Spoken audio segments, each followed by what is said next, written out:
Hi, good afternoon. I see quite a number of you have joined us this afternoon.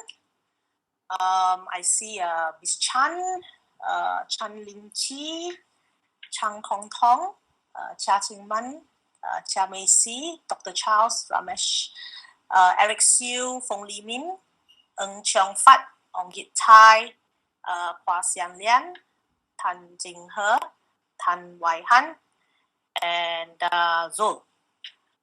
Okay, we are expecting about 20 odd people.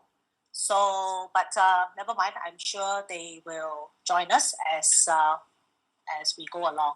Yeah, I just want to do a sound check with my technical people. Just give me a minute.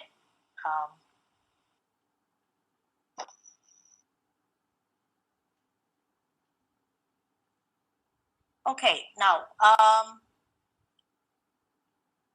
okay, just let me do a sound check.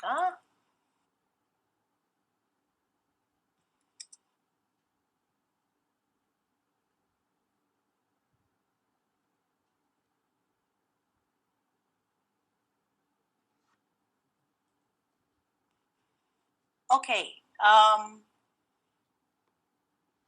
okay, good. Okay, very good. Now,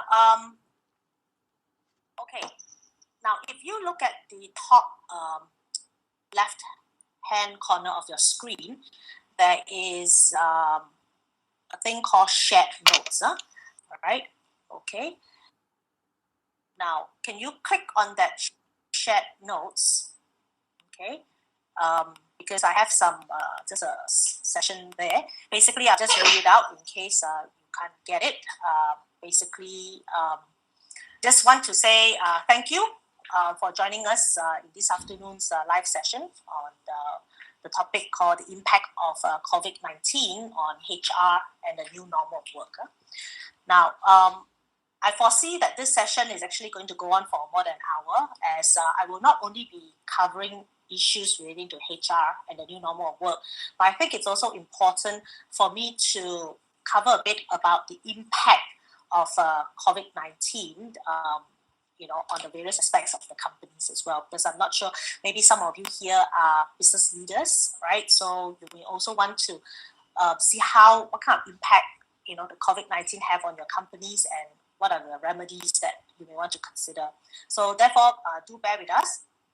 Now, should you have any questions after the session, please feel free to send them either through the public chat. I think you will see at the top left hand there's a public chat which you can access, right?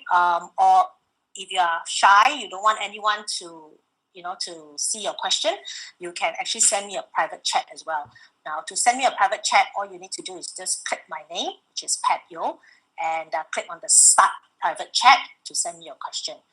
Now, if at any time you have technical issues, you can't hear or the screen disappear or something, right? Then you can actually send a private chat to Tessa Wang. Okay, she's also in this chat, by clicking on her name to start a private chat with her to tell her what your issues are. Yeah. Okay. Now, just to briefly introduce myself, my name is Pat. Right, I actually run a company called PM Resources, Sindren Berhad. We are actually a HR outsourcing and consulting firm. Some of the things that we do is actually payroll outsourcing and also provide HR consulting. Now, at the same time, we are also actually registered with the HRDF to provide training and human development. Yeah. Okay. Now let's. Let me go to the next screen.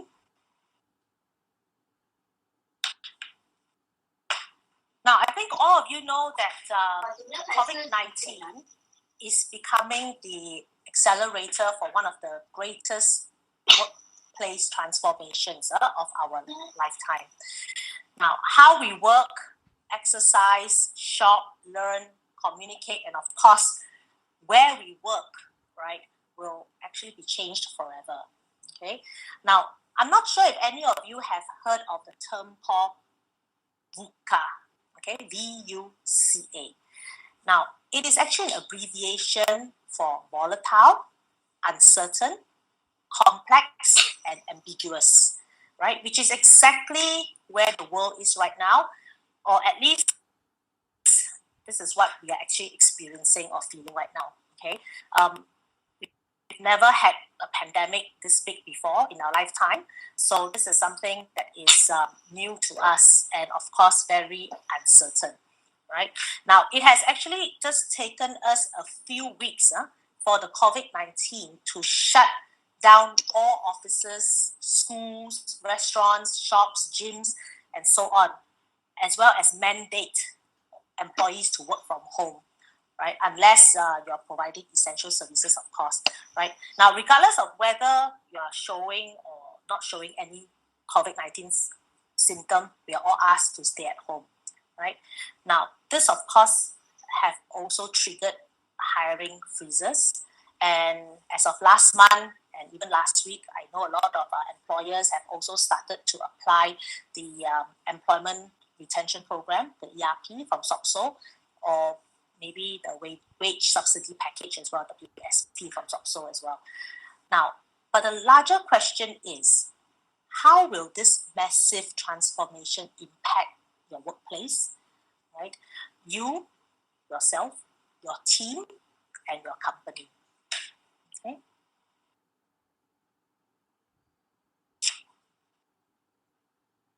Now, as government make significant interventions in response to COVID-19, businesses are, of course, rapidly trying to adjust and change the needs of their people, their customers, and their suppliers.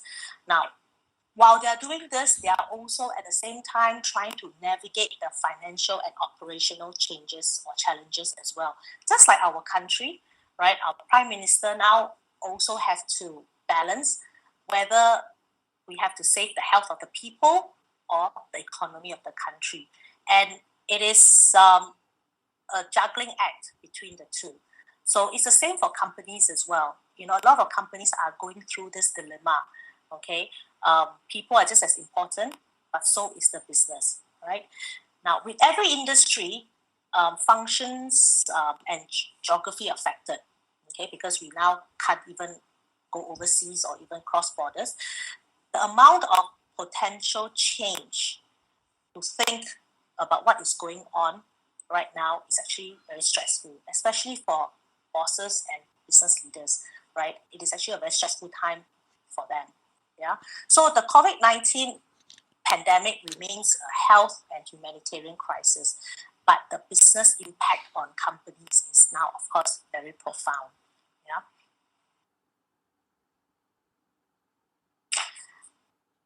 Now, what I'm going to go through in the beginning is to look at what are some of the impact on business before we go into HR and the new normal of work, right? So just bear with me because I like to share more than usually the time, because I just like to share my knowledge. Yeah, so just bear with me. Okay. Now, COVID-19 is pushing companies to rapidly operate in new ways. Okay. Now, and because we have to operate in new ways, system resilience is, of course, being tested as never before. Now, all of us use IT system. All of us, have some form of digital at work. But right now, whatever system that we have is being tested like it has never done before, right? So businesses are now juggling a range of new systems, priorities, and challenges, right?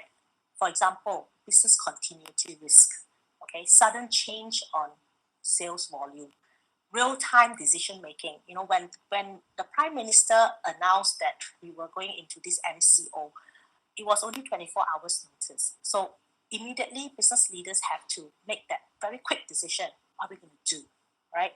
And of course, workforce productivity. Now, all of us are working from home right now, right? How are we going to measure our workforce productivity while they're working from home? Yes, I know all of us, at least a lot of us, are actually having Zoom meetings with our team members, but can that actually measure their productivity? And of course, security risks as well. You have systems, and I think you all have seen in the news, hackers are very busy right now. I think during MCO, they have nothing to do, so they're trying to hack into systems, Okay, so security risk is something that you need to be concerned about, right? So leaders must actually act very quickly to address immediate system resilience issues and to lay a foundation for the future. Because whatever that you do right now, after we are over this COVID-19, after we are over this pandemic, right, it will continue. Okay, you're not going to, if you invested on something, you're not going to go back to square one again. You're going to, of course, optimize what you have invested in, right? So now, whatever you do is also planning for the future. Now, there are actually 6 building blocks of system resilience that will enable a quick and reliable response of critical system vulnerabilities.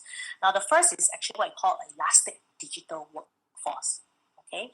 Now, what you need to do is basically you have to immediately help employees to adapt to remote working. Okay.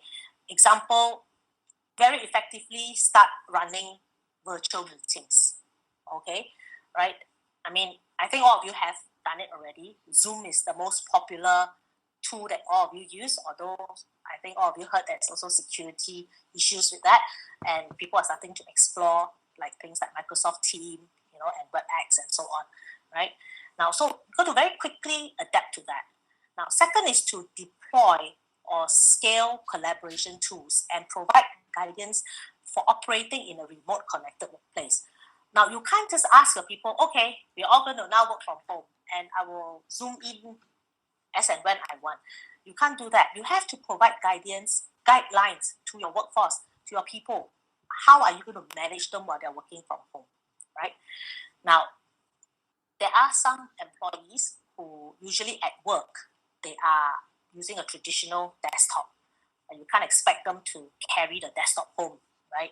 Okay, although my colleagues who are working from home right now, they did ask me, because some of them are also on traditional desktops, they did ask me, can I take my desktop home? And I said, no, you can't do that, okay?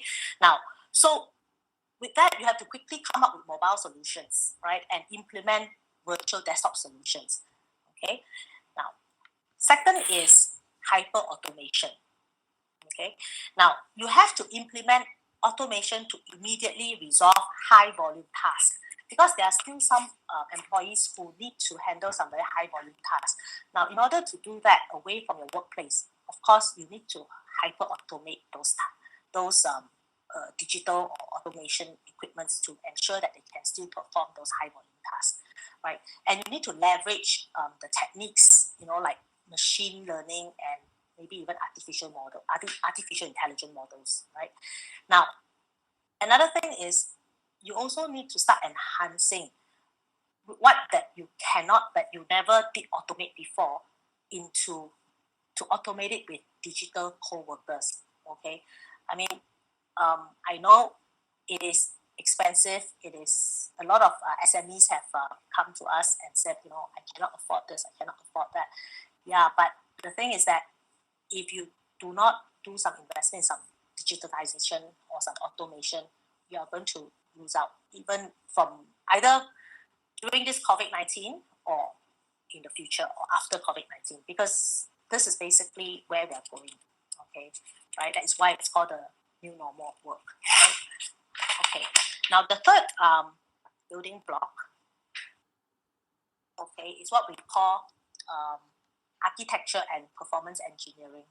Okay, now you need to basically get very quick consensus on problems and prioritize those that you need to address first. Okay, because at this current moment, everything is a problem. Okay, everything is an issue. Everybody is firefighting because we're not used to it. But you have to prioritize and address those that are important first. Okay, then quickly scale application capabilities through either configuration or commercial changes. Okay, so you need to re-architect, right, the way you work. Yeah. Now, the fourth building block is what we call cloud acceleration and optimization.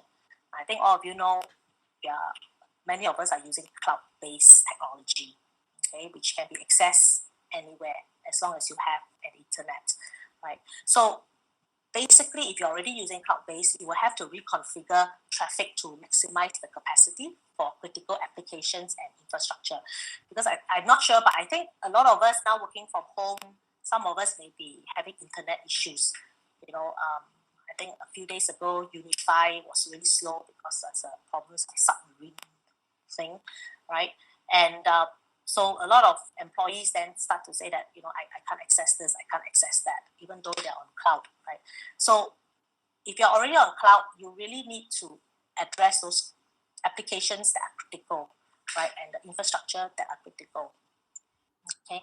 Now you need to leverage the power of cloud to deploy instant innovation through new cloud native solutions. Okay.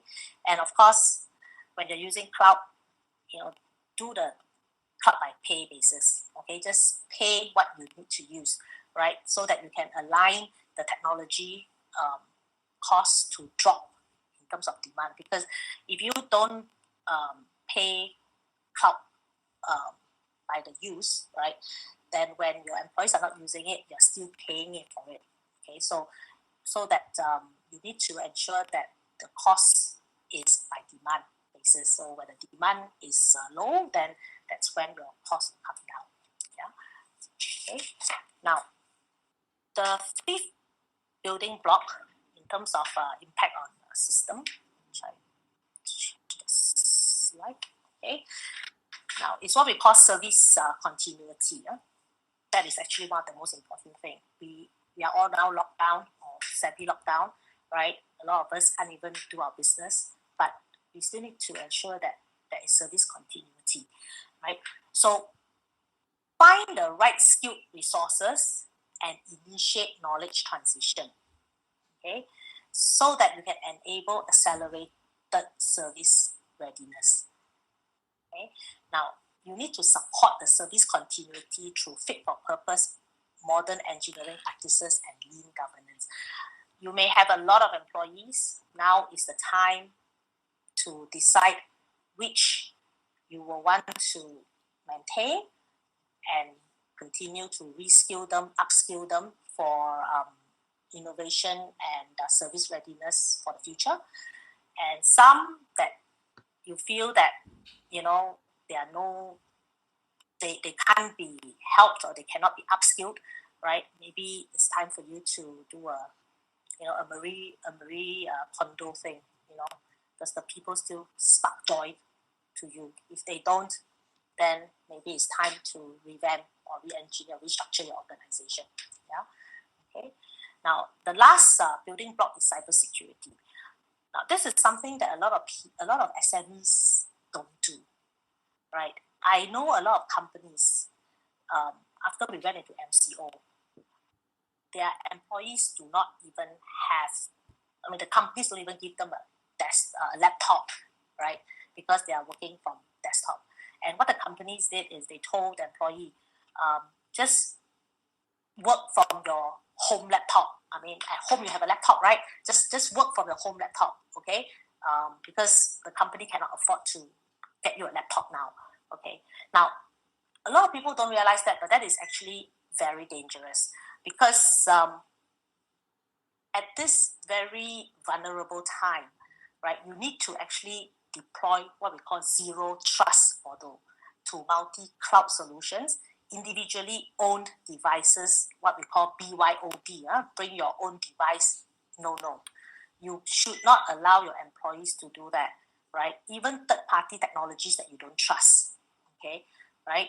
Never ask your employees to deploy any third-party technologies that you don't trust, right? Because it is very dangerous if any of your company information get compromised or hacked into, then you'll be in trouble, right? So it's important to identify security abnormalities and events and always remind employees and third parties to remain vigilant as cyber threat tactics is increasing, and it will continue to increase. I think that day the newspaper, or I think the police actually said, hackers have already managed to hack into some people's account and stolen like 300,000 or something, right? So especially now everybody is applying for the Lestari, and all that. So people are being sent funny links and people click into those links and then that's it, right? So cybersecurity now is actually very important. And even though you think at this point in time, that is not your priority, but it should be, yeah. Okay, because in the long run, you may just lose some information that you're not supposed to lose. Okay, now so that is what we call impact. One of the impacts on the systems of the company. Now let's look at the impact on experience. Okay, now the global COVID-19 pandemic definitely has forever changed our experiences. Okay, regardless whether we are customers, we are employees, we are the rakyat of Malaysia, we are humans. Okay, and whether we like it or not, consciously or subconsciously, our attitudes and behaviors are changing as a result. Okay, now once this COVID-19 virus have passed, what will have changed in the way we think and behave?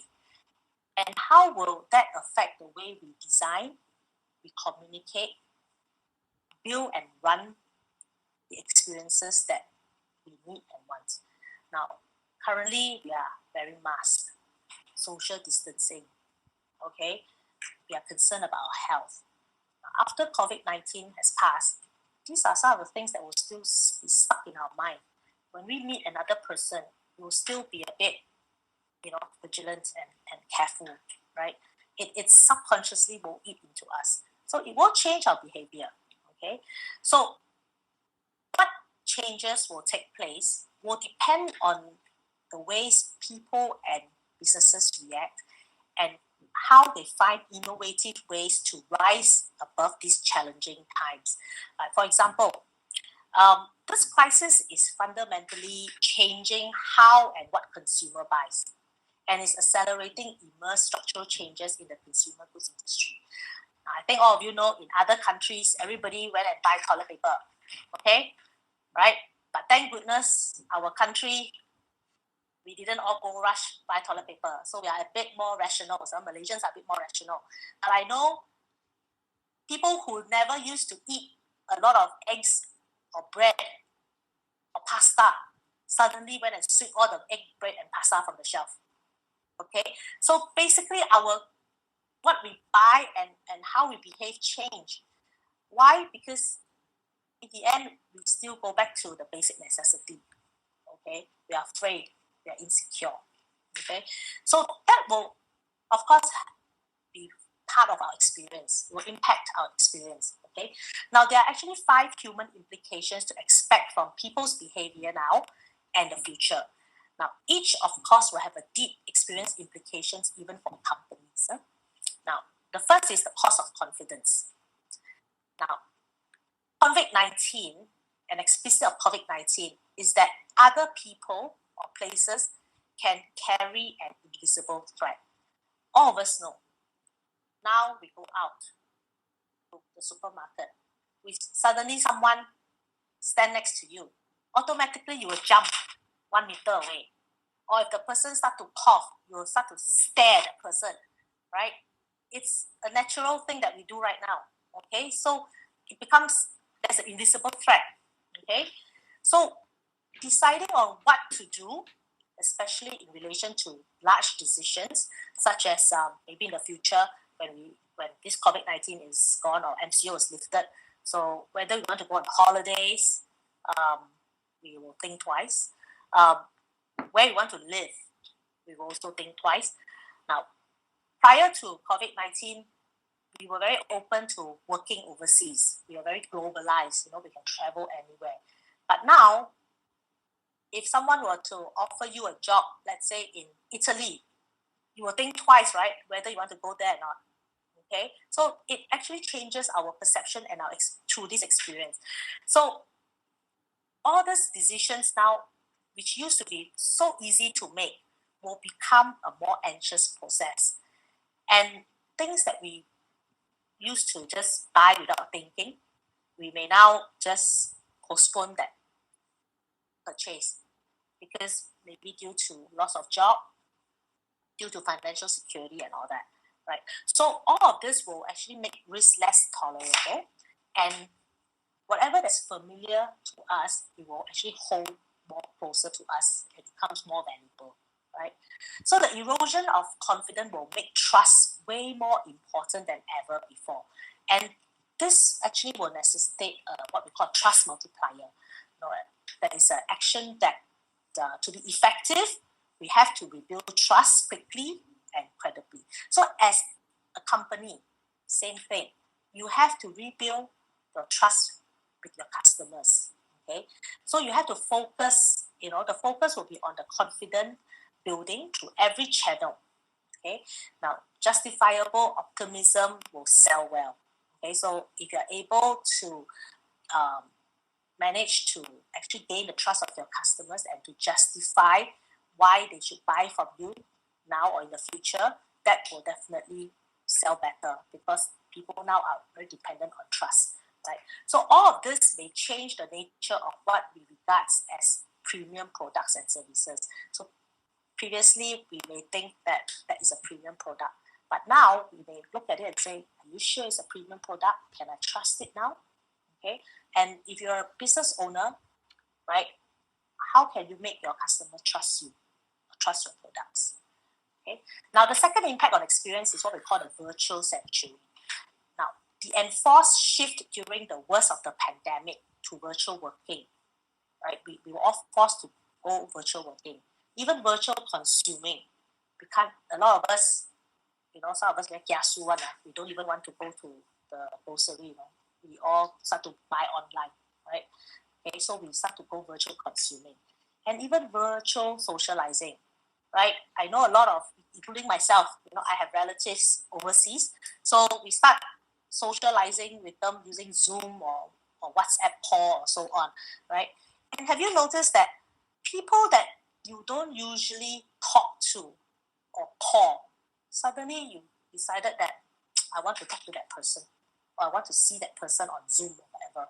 So socializing also have changed, right? And this, of course, will fuel a massive and further shift to virtual activity for anything, right?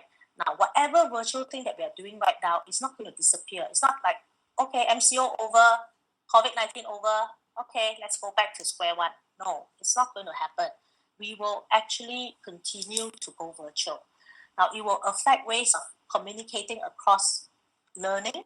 A lot of us now are doing e-learning right now, like what you're doing right now. You're attending this session virtually. How we work, how we transact, banking, right? We all do e-banking. I'm sure with this COVID-19, this pandemic, the internet banking use of internet banking have surged, and also how we consume, what we buy, right? And this will impact everyone. Okay, so adoption of digital by those who have not done so already will suddenly accelerate, and a reduction of the obstacle to going virtual for any sort of experience will be required. So as we progress, whatever obstacle that we used to face about going virtual will start to reduce, because we don't have a choice, right? And if you're a company that has tested and explored all of these associated creative possibilities even before COVID-19, you definitely will come out a winner now. Okay, because anything that can be done virtually will be done virtually now and in the future. Okay? Now, the third experience is what we call every business is a health business. People are concluding that they cannot rely on existing health structures anymore. Of course, we don't even have a vaccine for COVID-19. So how can we rely on the current health structure? But nevertheless, we still want all the help we can get, right? If we're sick, we still go to the hospital, even though we know they don't have a solution, right? And in every aspect of our lives. So health experience will definitely be in demand, okay? And health should be considered in every experience. I think all of us now are very concerned about our health, right?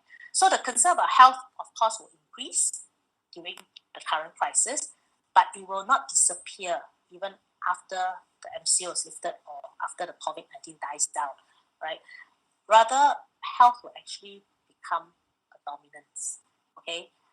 People will start to be more careful about their health, right? A health economy will emerge with opportunities for all of us to go into.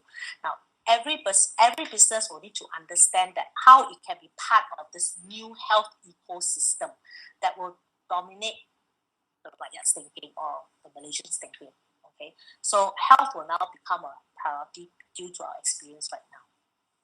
Now, the fourth impact is what we call cocooning. Now, you know what cocooning is, right? Where the butterfly, before it becomes a butterfly, they are cocooned inside, as a caterpillar, right? Cocooning. And I think all of us are in a cocoon right now because we are all forced to stay at home, right? So we are all in our own cocoon at home, right? So because we're all told to isolate ourselves, right? So which means once this COVID-19 is over and we are asked to say we can go out now, we are not, I hope at least, we are not going to all go out and have a mass gathering, okay? Because most of us will still feel a bit skeptical and maybe a bit afraid, right? So at the end of the day, the time that we spend at home now suddenly become an epicenter of life, right? And it is an experience where we now cherish and we will now value. So at the height of the crisis, employees are now spending more and more time at home, right? Because we are all asked to stay at home. So after this crisis, the pattern will continue because home gives us a very comfort feeling. It is a safe place for us, right? Now, because of that, there will be a rise in home spending, right? So things that to make the home more comfortable, okay? Renovation jobs that people used to put off, now maybe they will start because they want to make the house or the home more comfortable, right? The desire to come home more often, right, along with the opportunities of whatever creative strategies to enable that coming home more often better, experience better, will now move to the center stage, right? So if you are in the business where you can actually zero into making homes more comfortable, then definitely your business will most probably strive. Okay, because people will now start to turn their house into a home. Okay, because that's where they feel safest coming home to. Okay, now the last of the impact of experience is what we call the reinvention of authority. I think all of us know we didn't choose our current government. Even our Prime Minister, Tan Sri Muhyiddin, he himself said it in one of his speeches that we did not choose them. But depending on their recommendation, right, plus the executive power that's given to them to resolve this pandemic, right, will really depend on the result of what happens after this. Now, if the government is able to control this pandemic, right, and we're happy with the result, then the rakyat, of course, will trust the government more, right? So if that happens, then the reinvention of authority will occur, meaning we will be more succumbed to, or we will be more willing to listen to the authority because we'll trust them more. But of course, if let's say this pandemic was not handled properly, it became worse, then vice versa, the trust will be lost, right? So it's the same as companies as well. How you actually handle this pandemic, right, will depend on the trust that your consumers or your customers or your people have in you, right? If you handle it well, then of course they will trust you more. If you handle it badly, then most likely you will lose them. Yeah. So basically, these are some of the experiences that we are all going to go through, whether consciously or subconsciously. Yeah. Okay. Now let's move on to the next impact. Impact on operations. Now, business process functions across most industries will definitely be severely disrupted due to the immense pressure of the pandemic crisis. Now, for many companies, complex and business critical services operations must be reassessed and restructured. And of course, companies must respond very rapidly to maintain continuity and to safeguard and de-risk their operations to serve their business now and in the future. Now, it is very important to adopt what we call a distributed service model to help companies across all industries to diffuse the what we call enterprise risk. Now, automating routine risk by taking advantage of human plus machine, models will of course be an advantage where you can actually make everyone a knowledge worker in your company. Now, this also will help serve businesses now and also to position them for growth after COVID-19. Now more than ever, companies must focus attention on those areas that can thrive in a post-COVID-19 world. It's no point looking at what you can do now. We are already, here right now. Okay, we have to, of course, try to thrive, post-COVID-19. Now, there are actually 5 ways to help companies achieve what we call intelligent, resilient operations. Okay. Now, the first is what we call establish a resilient culture. Companies have to continue to exercise work in a collaborative manner, right? With critical knowledge of employees enhanced by digital capabilities, right? That is very important. Number 2 is to create a broader ecosystem based on social collaboration. So you have to move beyond what we call employee workspaces to broader ecosystems that employees can access, right? Such as healthcare and childcare, right? Number 3, employ an agile, elastic workplace model. So the best combination of working from home and the office, right, now depends on the nature and type of work that your people do and relevant skills that is required, right? A lot of people now, once they've started letting their employees work from home, starting to think, can this go on even after post-COVID-19? Can my employees continue to work from home? Is that possible? And if so, what can I do to help them and to manage them? And some of the companies are looking into that because they will save costs like office space, electricity, and so on, right? So all these relevant skills are required if you wanting to have a balance between home and work. And this can be enabled by technology, data, security, and of course, cloud computing. Okay. Now, number 4 is to build a human plus machine workforce. We don't have a choice. Machine definitely have to come into place now. Okay. Transactional processes must be more digital and focus on value led, and proactive operations driven by data analytics to reduce stress on operations. So we have to start combining human and a machine workforce. Okay, and the 5th is to adopt a distributed global service model. Now you have to use a mixture of service models to devise the company in a volatile world. But now all of us are in a volatile environment. So distributed global services means high performance can be delivered anytime, anywhere. So you have to ensure that as long as you have a distributed global service model, anything, it doesn't matter if there's another pandemic in the future, right, or whatever, it can be delivered anytime, anywhere without compromising on your service. Yeah. Okay. Now, another impact is what we call commerce. Everybody's into it right now. Okay, the impact on commerce.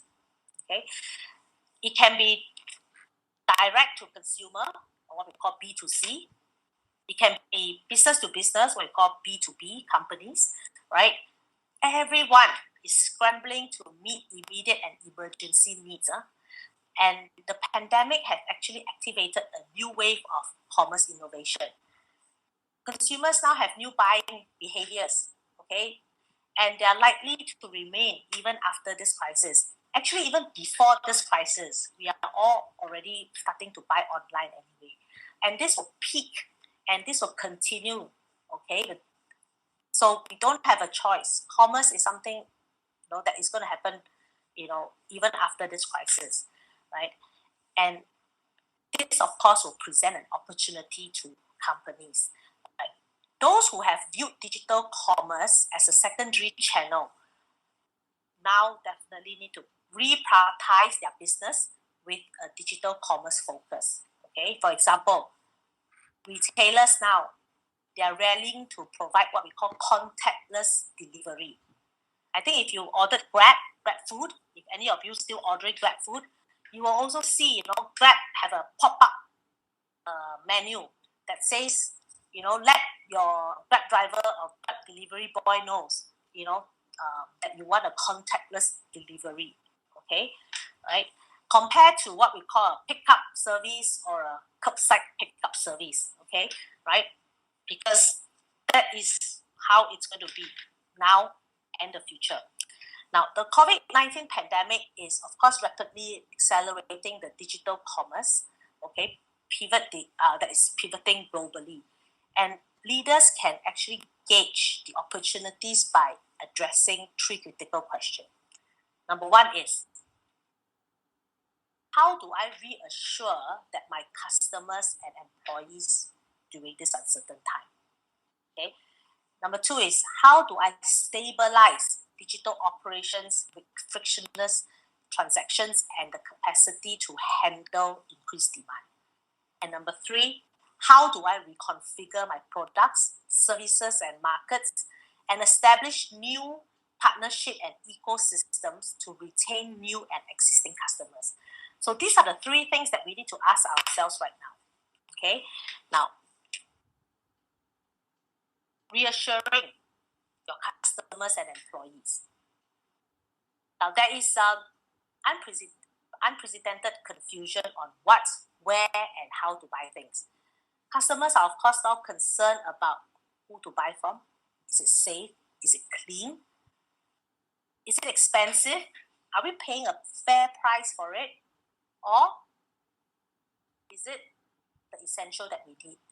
Or where can I find the essential products that we need? Okay, so as a result, they are gravitating towards companies that are honest, truthful, transparent, and driven by clear purpose. So if you're an organization that have that is actually driven by this purpose, you will definitely gain some brownie points from that, right?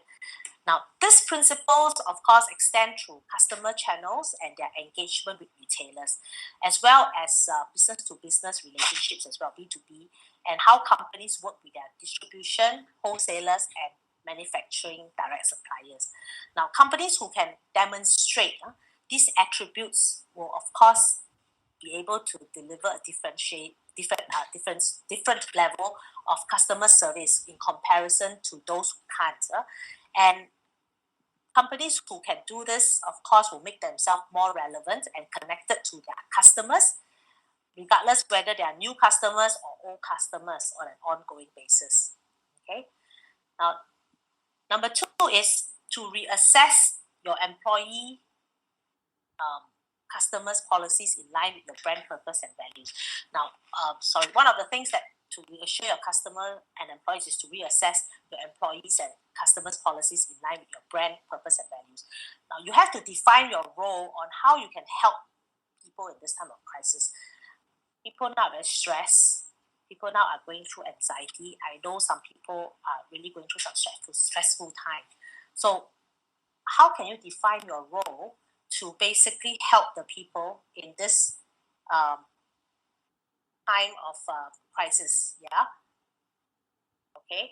And this could be as simple as rethinking your corporate policies to make them more relevant in today's world.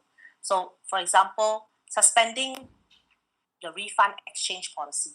Okay, there are some companies where they have a refund policy, but at this time of crisis, some of them are extending their refund policies or even giving free refund without a time frame. Okay, there are a lot of things that you can do, to make your customers feel more comfortable and less stress. Okay, with their daily life. So basically, to make them feel a bit, less anxious. Okay. Now, second is to rally leaders around consistent communication. Now, you need to establish strong communication governance, right? Guiding principles and tone. So, leader throughout the companies need to be in sync. Okay, so don't be like our government. We have the what we call Minister of Warm Water, Minister of Doraemon, Minister of TikTok, all talking different things. Okay, so at the end, we don't trust them. The only person we trust most probably is the DG of our Ministry of Health, who seems to be the only one making sense. So if all the leaders are not in sync, they're not talking in the same wavelength, then they're not giving a consistent answer or consistent message to your consumers and also your employees. So you need to basically create the feedback loop so that you can pivot and progress, as you go along. Okay. Now, identify opportunities to provide special assistance to key communities. Now, every channel, touch point, and piece of content matters. It doesn't matter what it is, it all matters. Now, brands, if you have brands, it needs to do an experience audit to make sure that they are sending a consistent and reassuring message to your customers so that you can build customer confidence and a deepening trust in you, so that customers have a trust in you. So, for example, parents with babies, right? They will most probably have different questions if they're buying from you, okay, and concerns compared to parents that have got teenage kids, okay, who are buying from you, or grandparents who are buying from you, or even those who are single, okay. So you have to be helpful to let them know, the precaution that you have undertaken to protect their people, the people's safety and interest, right? And and to make sure that you rework your service policies, right, to ensure that they are always relevant. So now, a very good example is, I think a lot of you know this company, Jack Ma's company, Alibaba. Some of you most probably also bought from Taobao, right? Okay. Now, Taobao actually have launched a special senior-friendly version of its Taobao shopping app in 2018, right? Where the senior citizens, when they go in, they can see the print is large print, so that they don't have to squint their eyes to look at it. It's all in large print, so that they can shop easier. Okay, and there's also a function that allows their children to pay for their parents' shopping. Okay, so these are some of the changes that people have to make, right, to reduce the anxiety of the current situation. Okay, now next is to initiate an audit of your commerce experience to ensure that it properly represents your brand. Now, you have to realize that commerce now has to become your primary channel in which to do business. Now, you must ensure that the commerce experience is more than just a transaction engine. It's just not a payment engine, okay, right, for goods and services. It needs to be appropriately represented so that your brand position is there. So that when people go in, immediately they know that's you and that's the brand, and that's the brand that I trust, okay, and it stands for your business. Okay, so you have to continue to do audit to ensure that this branding is always there for you, okay, for your company. Now, the last is establish a responsive listening and center. Now, business that are keeping up with their customers, okay, are scaling rapidly, respond capabilities properly. So if you want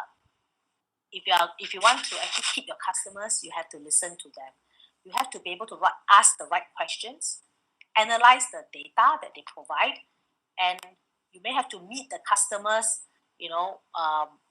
where they are, like virtual or through WhatsApp or whatever, right? And you have to start predicting what are your customers or your consumers' behavior, right? And by putting the listening infrastructure in place now, businesses will be able to adapt, practices over time. Now, one of the thing is how you want to connect your customers.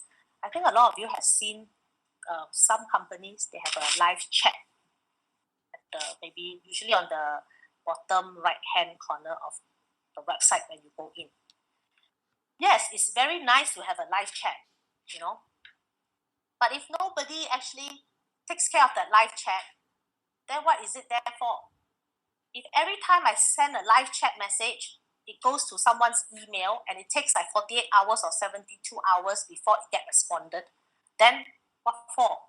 Then I might as well just send an email directly to that person, right? Live chat basically means it has to be continuously live. When customers send messages, there must be someone to respond.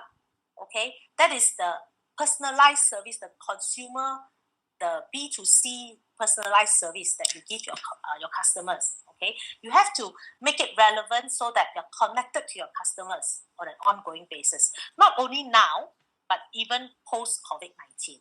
Yeah, so that is very important. Okay, right. Now, second thing is you need to stabilize your digital channels, your platform and infrastructure. Okay, so with all the cafes closed, restaurants closed, bars closed, hotels closed, airlines are grounded. Okay, everyone is going online shopping, especially grocery. Now that is the new reality. Okay, we have mass quarantine globally. Every country in the world now is on mass quarantine. Unpredictable retail stock availability is causing an online, what we call jam. Okay, right? Basically, we have a lot of problem right now is if you go to, maybe some of you bought from Tesco. Tesco is a very good example, or even like Honest Bee, or I think Happy Fresh also, right? Now, you go in, I just use Tesco as an example. Because I actually experienced this personally. I went to Tesco, I key in all the items that I wanted to buy, right? Very happy. Then it comes to the checkout. Okay. When I check out, I wanted to pay that time. They told me I can only have my goods delivered in 1 month's time because all the delivery time has been full. It's full. Okay, there's no delivery available until 1 month time. I was, of course, not very happy. I was quite upset. So basically, with this pandemic, although a lot of companies, have actually gone online or rushed to go online, I know there are a lot of companies that suddenly last minute all decided to go online because I'm on Facebook and I see, every day there's new ads coming up to say, you can now buy online. This company suddenly also can buy online. That company also can buy online. But yes, it's very easy to go online. But is your digital channel stable? Is the platform stable? The infrastructure stable? Right? Now, it is very important you have to establish a virtual control hub. Right? It has to be supported by putting a cross-functional team to tackle the critical business issues and to monitor the KPIs of your digital channels. You must have clear ownerships and responsibilities, okay? And members must be empowered to drive the response end to end, right? Now, there's a virtual war room right now, okay? Everyone is going virtual. So there's a war going on online. So if you're not able to aggressively handle the current chaos and the digital commerce marketplace, then you will be in trouble, right? People will get very upset, okay? Just like how I was quite upset with Tesco. Okay, now I'm thinking twice whether I still want to buy from them, okay? Right? Now, so it creates an imprint in me, okay? So now I have to go and seek for alternative platforms, Okay, so it will actually lay a foundation in my mind. Okay, now the second thing is you have to run what we call a customer journey assessment. You have to optimize the customer's path to purchase, or depending on the task that you want them to do, you have to ensure that the customer can actually go from start to the end. So there's a completion, right? Now this is actually a very quick and efficient way to improve your customer satisfaction and boost online revenue. So for example, there's a UK online grocery company called Okada. Now, they actually, during this pandemic, very quickly, they actually introduced what they call a virtual queuing system. Now, this virtual queuing system actually helped manage demand as its sites experience, a lot of people coming in to buy. Now, so after they actually implemented this virtual queuing system, their sales or their increase in traffic actually increased 1,000%, because people were so happy with the virtual queuing system. It was clear. They knew exactly where their goods will be sent. They were able to get in. There was no downtime. So people were happy. So there was 1,000% increase in terms of traffic. And that trust has already been gained in that company. So even after COVID-19, people will continue to buy from them. This is our human, behavior. Okay, right? Now, next is to conduct a marketing ROI assessment to optimize channel mix and redeploy investment. Now, effectively meeting your shoppers' lifestyles and take advantage of the current dynamic in online ordering, rather than going physically buying, right, or in-store purchase, right, is very important. So you have to think, what enhancement do you have to make across your segment and or your audience, targeting to reach new and emerging segments. Okay, so you have to do a return on investment assessment. Now, finally, you also need to establish what we call a supply chain visibility and KPIs. Now, this will allow teams to focus on the more immediate and critical bottlenecks, as well as lay groundworks to explore more modern, what we call applied intelligence and automation solution in the long term. Now, this application is not only applicable to what we call business to commerce, B2C or B2B, but B2B are also, of course, greatly disrupted by factory slowdown and shutdown, maybe due to employees being forced to go on no pay leave or be retrenched, right, or redeployed. So we have to, of course, re-establish our supply chain visibility and KPIs as well, because we need to address some of these issues. Yeah. Okay. Now, reconfigure and extend your product, services, merchandise, partnerships, and ecosystem. Now, with the closure of all the retail establishments and the disruption of supply chain, the rules for merchandise and inventory have, of course, fundamentally shifted. Historical data that you used to have, right, can no longer be used, okay, because what you sell online and offline doesn't make sense anymore. So company now, a lot of them have a lot of inventory that they are setting on in the retail outlets that they don't know what to do with it. Okay, whatever that they used to have on their shelf, they now have to try to think how to put them online. Okay, so those who have already invested in digital commerce, of course, will have an easier time to be able to decide what to put online. But those who are only now starting to go digital will, of course, have a more challenging time to do it, right? So what are the things that you need to do? Your virtual aisle, right? Instead of the physical shopping aisle that you used to walk, to choose your product, you now have to imagine putting that physical aisle in online, what we call it, virtual aisle, right?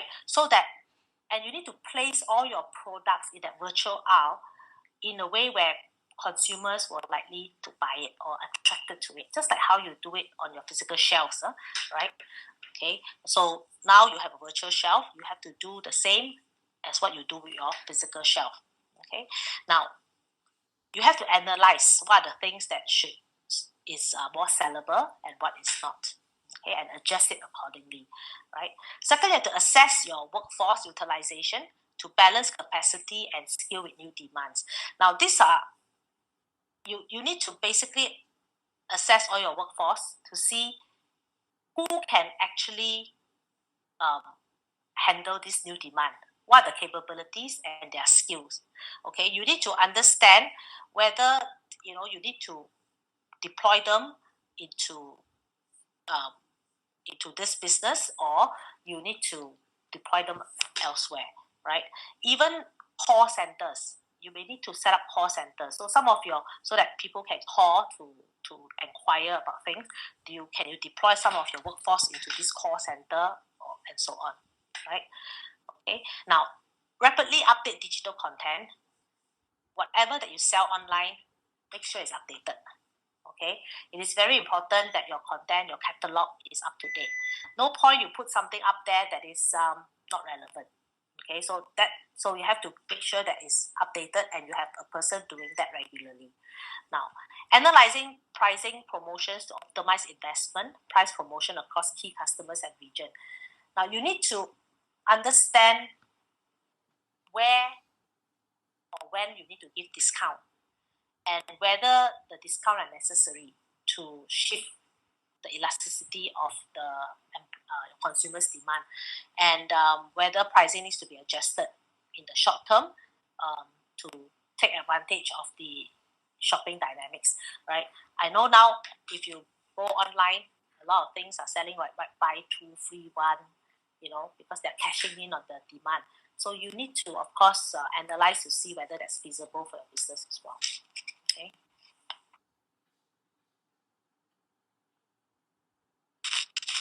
Now, reconfigure and extend what we call your product and services merchandise partnership ecosystem. Now, the next point is deploy off-the-shelf solution, right, to quickly get inventory online and to establish digital as a primary sales channel. Now, in the short term, extending sales through a marketplace like Shopee or Lazada, because maybe you don't have a digital platform. So, but you want to utilize this platform. So the easiest is to go onto Shopee or Lazada, or even, I don't know, eBay or Amazon, I'm not sure, right? But I think Shopee and Lazada is the most common ones, right? If you can quickly go up to these marketplaces, then of course it's a very quick way to drive your incremental revenue and to create a new long-term revenue stream. Now, if it's the first time that you are going into a digital marketplace, then of course you need to focus on high-impact products. Make sure the products can be fulfilled. No point selling products that you don't have stock. Okay, right? Now, second is to extend your distribution partner ecosystem. Now, you have to assess the distribution methods that are quickly being adopted to ensure that you are adapting to remain relevant. Okay, you're talking about long term. You cannot just be relevant now. You have to be relevant in the future as well. So you need to, of course, start looking for new partners and distributing networks, right? For example, you want to use Post Laju. I was told that now it's no longer called Post Laju. It's now called Post Lambat. Okay, because they can't deliver on time. I had a friend who wanted to deliver a product, from I think from Shah Alam to KL, but using Post Laju. But don't know what happened. It went from Shah Alam to Langkawi to Kedah, then only to KL. So it became Post Lambat. Okay, so maybe you need to start to explore new distribution channels, right? New partners such as like maybe Grab, Grab Deliver, right? Lala Move, some of them. Bungkus 8 is another one. I think there's a new one called Tudit as well. Okay, so you need to start to look at all these new channels, okay, so that your goods can move faster. Now, and also evaluate new immersive media opportunities.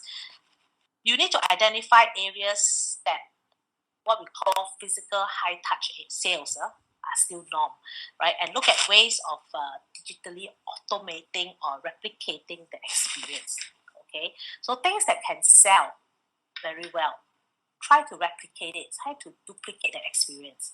Okay, right, for your other products as well. How did this product sell? Why did it sell so well? how can I make my other product do the same? Okay, so that's very important.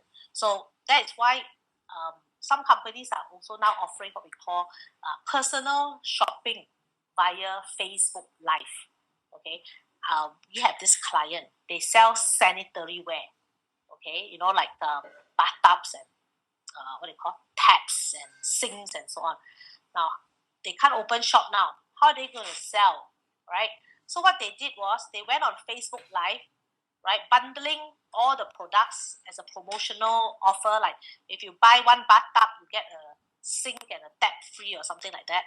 And they were demonstrating it on Facebook Live, how to use the bathtub, how to use the sink and the tap and so on. And they even tried to, you know, put in something very creative. They had the salesperson started singing karaoke during the Facebook Live also, you know. So and that actually attracted a lot of viewers, you know. And would you believe it? The first week that they did that, during the MCO, they hit 100,000 ringgit sales. While other companies are telling me I got zero sales during MCO, this company hit 100,000 ringgit sale during MCO just by demonstrating their products live on Facebook. Okay, by doing something funny. Okay, I guess because now we're all in MCO, you know, we are trying to find things to entertain ourselves as well. So this helps too, I guess. Yeah. Okay. Okay. Now let's move on to customers. Okay. Definitely, our business will have an impact on customer. Okay, right? It actually requires, this COVID-19 requires companies to move at an unprecedented speed. And that means reevaluating how contact centers are being leveraged, how employees deliver relevant customer experiences, where they work, and how digital channels can be used to support the increase in contact center volume. Now, during this time, if you're a business leader, you can actually shift to new ways of working by helping to reduce the potential revenue loss, right? You need to forge new levels of trust with your employees and position their businesses for renewed growth once the pandemic subsides. So, for example, banking industry, okay? Now, because of currently we have this social distancing restriction, now there's a new vocabulary in the dictionary, social distancing, right? It actually pushed our customers towards e-banking or internet banking or digital channel to do our banking, right? And once the pandemic is over, or once this crisis is over, people will continue to transact their transactions online, right? They're not going to go back to traditional way because they've already started, right? So it is very crucial during this time, right, to have contact centers, okay, so that if there's anything wrong during the online transaction, or they couldn't get through or something, there's a number or there's someone that they can call, right? So contact centers executives should address, if you're going to set up a contact center, right, for your customers. Now, contact centers basically must address three critical issues. Number one is they must adapt new way of working, which is the contact center in a using remote access. Okay, you need to step up the infrastructure, the management systems and processes, so that you know your the system can actually support what we call a remote workforce. Because your contact center people cannot go to work right now, they have to do their customer service from home or from somewhere. So how are they going to do that if they cannot remote in? So your infrastructure all must be in place, right? Now, second is to improve the contact center management, which is the data, the workflow, and the analytics. Okay. Now, you need to harness data analytics to inform an agile, responsive, and relevant approach to addressing customer needs and support. So you need to reprioritize and sequence customer support so that you address the more critical ones first and the non-critical one later. Okay, so your customer service or your customer contact center needs to learn how to prioritize in that sense. Okay. Now, Third is to enhance and automate service, or what we call virtual agents. Step up or enhance virtual agents' capabilities to support the COVID-19 specific request.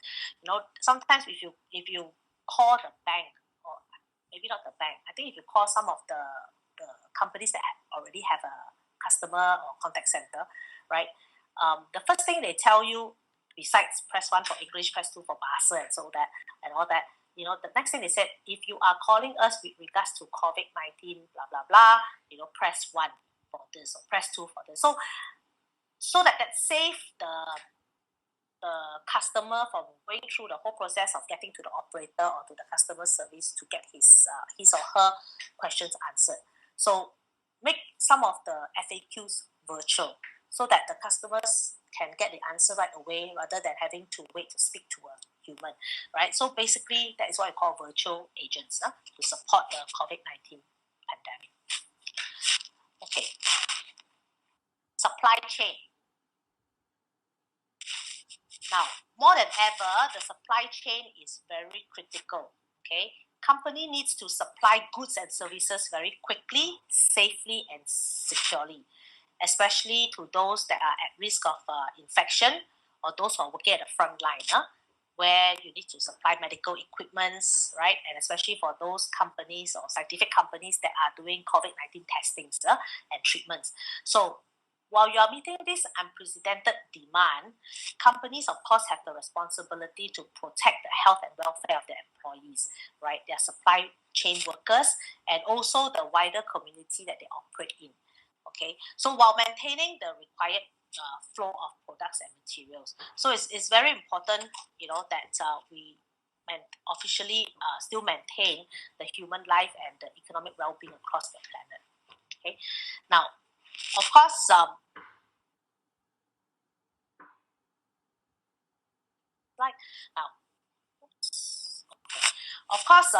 companies also needs to develop a rapid response to address the current disruptions and strengthen what we call operations in preparation for future value chain risk.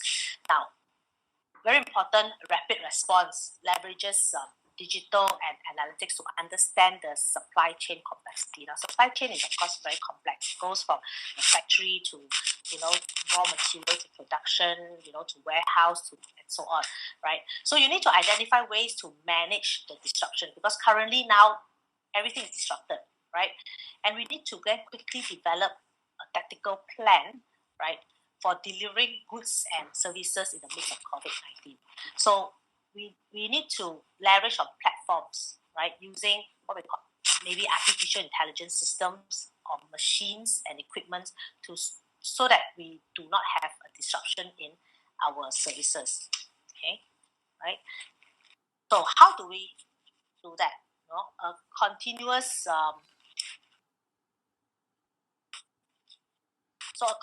cycle of what we call risk sensing, analysis, configuration, response, and operation will of course help to optimize the result and mitigate risk. Now, first thing is you need to mobilize the command center and response plan. You need to establish operating rules for responses related to all supply chain interventions and contingency management. Okay. Now, number 2, you need to sense and prioritize new risks and applications to your supply chain, right? So that the components, the products and services, and ecosystems are all in place, right? And number 3, you need to analyze what we call what if situation. What if this happened? What if that happened? You need to ensure all the protocols for your sourcing, your planning, the manufacturing of making, distribution, services. What are the implications? What happens if I can't plan, I can't source, I can't distribute? Okay, then configure and tailor the network and product flows to execute the protocols. Now, this you need to develop what we call a balanced scorecard to track and measure the efforts that you have put in. Okay, right? So this is what we call a continuous cycle of risk. Okay, that you have to go through to ensure that your supply chain doesn't break. Yeah. Okay. Now, of course, very important. What impact leadership in relation to COVID-19. Now, the greatest immediate impact of the COVID-19 outbreak is, of course, on people like you and me. Now, companies are focused, of course, or should be focused on caring about their workforce while rapidly managing the shift to how we should work, the new patterns of work. Now, during this critical time, as a business leader, you must see through these changes in ways that gain and maintain the trust of your people, right? Now, that trust depends on how you, as a leader, demonstrate your care for your employees as well as the community. Now, how do you gain this trust? You have to share a very clear plan, very transparent plan, showing how you make the decisions. So, for example, you want to cut work hours and you want to cut their pay, right? Why? Why do you need to do that? Okay, share with them, be transparent with them, right? And they will most probably empathize because they understand the situation, okay? And to do this, you actually require a leadership team who can proactively respond rather than react, and so that you can anticipate your people's changing needs, right? Now, this actually is relevant to all the C-suite people, all the CFOs, the CEOs, the CTOs, right? All must play an active role in this, right? Now, there are 10 steps that C-suite leaders can take to build a more human resilience. Number one is to gather the troops, develop a multidisciplinary C-suite plan and act center. Basically, what this is, you just need to gather feedback from all areas of the company and all types of employees. What are they going through right now? Okay, what are the hardships that they're going through? Empathize with them, right? Understand them before you make any decision. Okay. Number two is to relieve people from unnecessary work and activities. Now, at this current time, people are worried about their basic needs and their salaries. Okay. Now, so you need to focus on the resources that is key. Okay. So you need to basically, if some of these people, you know that they get extremely anxious and they get extremely stressed or depressed because of the current situation, then maybe you need to relieve these people from this unnecessary work and activities. So you need to understand them. Okay. Now, number three is to be responsible leadership is an imitable formula. So you have to use it. Basically, if you're going to be delegating this to a leader below you, you will need to educate and coach these leaders on 5 elements. You need to include the stakeholders. Make sure they include the stakeholders. Make sure they look into emotion and intuition. Feel, okay? The intuition of people, you've got to feel for them. What are the mission and purpose of doing this?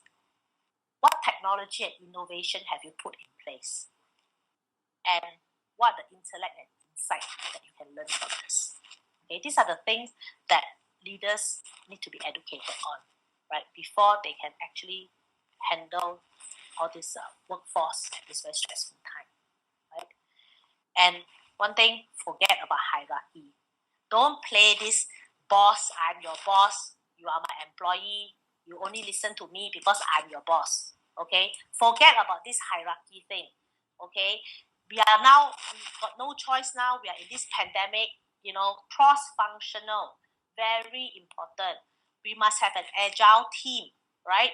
Now is the time to begin, right? So that we all work cross-functional as a team. No more, I'm the boss, you are the employee, you have to do what I tell you. No, everybody must work in a team right now, right? You don't get any outcome via all these functional silos, okay, right? And finally, you need to elevate your most visible leaders based on compassion and caring. People now is in this very anxious moment. They are very insecure. So compassion and caring is very important. If you are a compassionate and caring leader, your employees will remember your face, your voice, and you will be able to empower them better, right? And these voices and faces are not going to disappear. The employees will appreciate you for life, okay, and they remember you, right? And so these are very important things that a leader must do right now, okay? Now, even if you have to, terminate them or do a retrenchment, right? Explain to them why you need to do so. Right now, we have a client that has just done across the board 30% pay cut, okay, by reducing their work hours. Okay, they reduce their work hours by 30%, and they also reduce their pay by 30%. Now, the CEO, he basically had a town hall meeting via Zoom, okay, explaining to them why he needs to do that, right, globally, because they are a global company. Why is it essential that they have to do that? What is affecting them that they have to do that? He even shared the sales number, okay, and he even told them, reassure them that they are not going to be retrenched. They're just going to get this pay cut, but as soon as situation improves, their pay will be reinstated, right? And he did it with compassion and care. And would you believe it?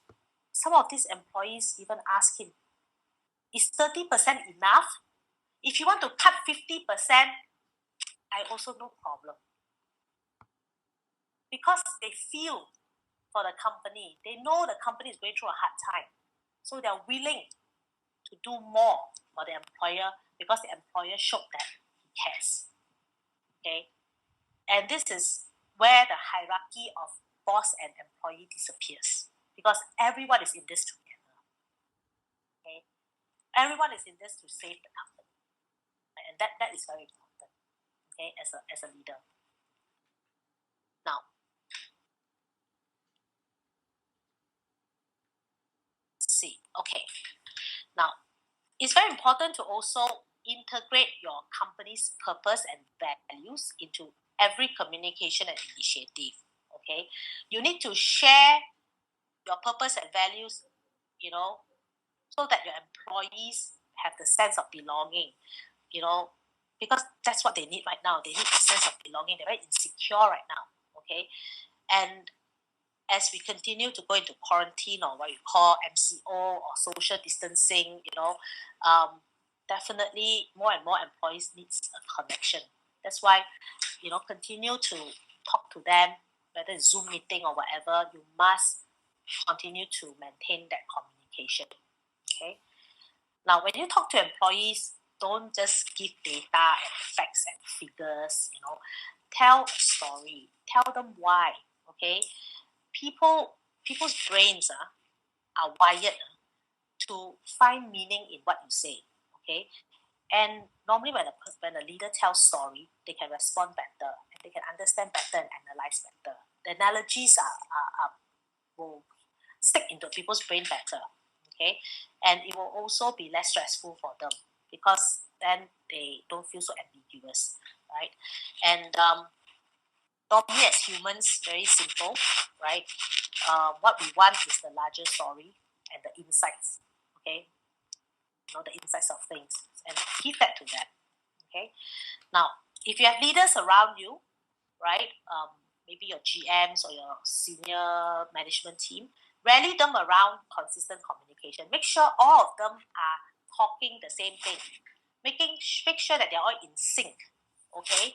Right? You need to ensure there's a strong communication governance, right? And when they talk, make sure you tell them what are the basic principles and the tone to use.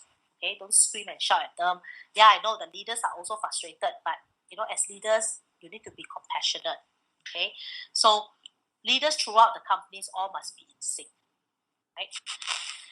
Now, you are going to always need remote workforce capabilities now and for the future, right? Or at least not all, a portion of the workforce. So try to do that now. Okay, crisis now is never the best time to set up new ways of doing things. We're all firefighting now. Now you want to try new things. That's the worst time to do that.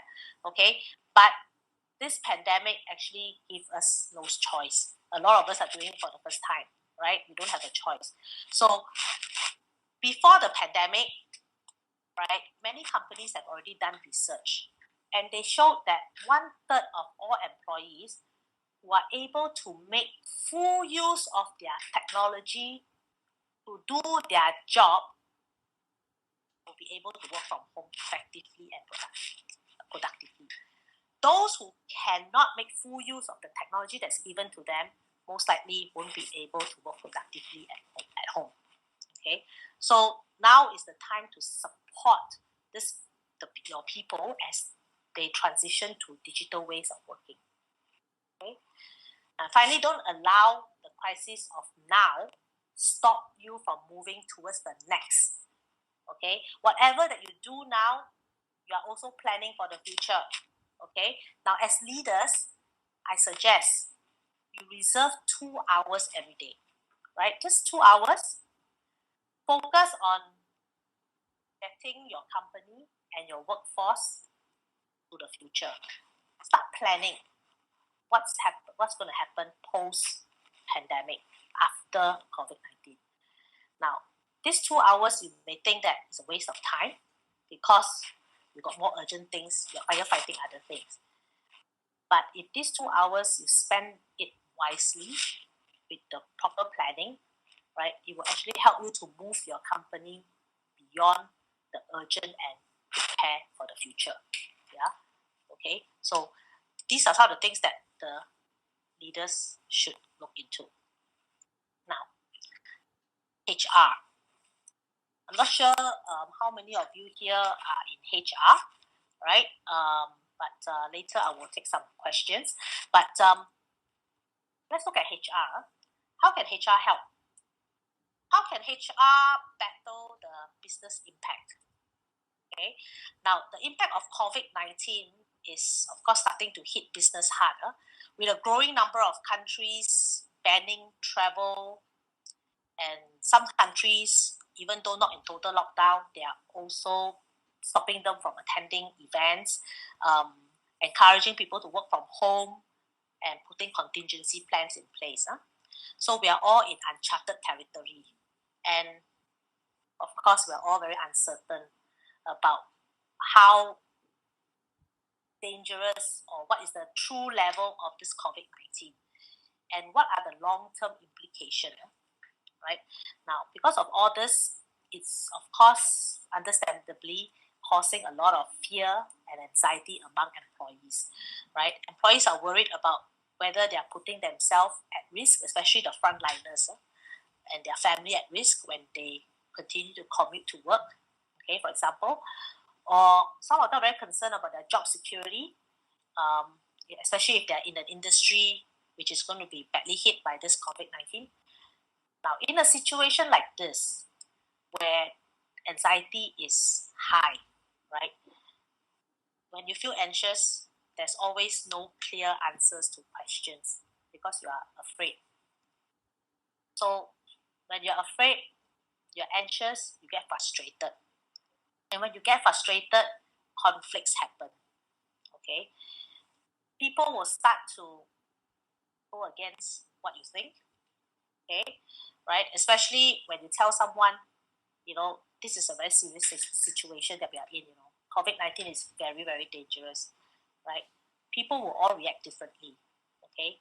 Some will say, no, I don't think so. I don't know anyone around me that's got COVID-19. It's only affecting like how many percent of the population. I don't see, that is dangerous, right? And this will actually affect what kind of action they will take, right? And regardless of what your employees' actions are, employers, you should support all your employees regardless in case they do become sick because of COVID-19 or they have to quarantine or self-isolate themselves, right? So with this human resource, HR has a very important role to play in helping leaders to understand how to create a climate where employees respect and support each other, right?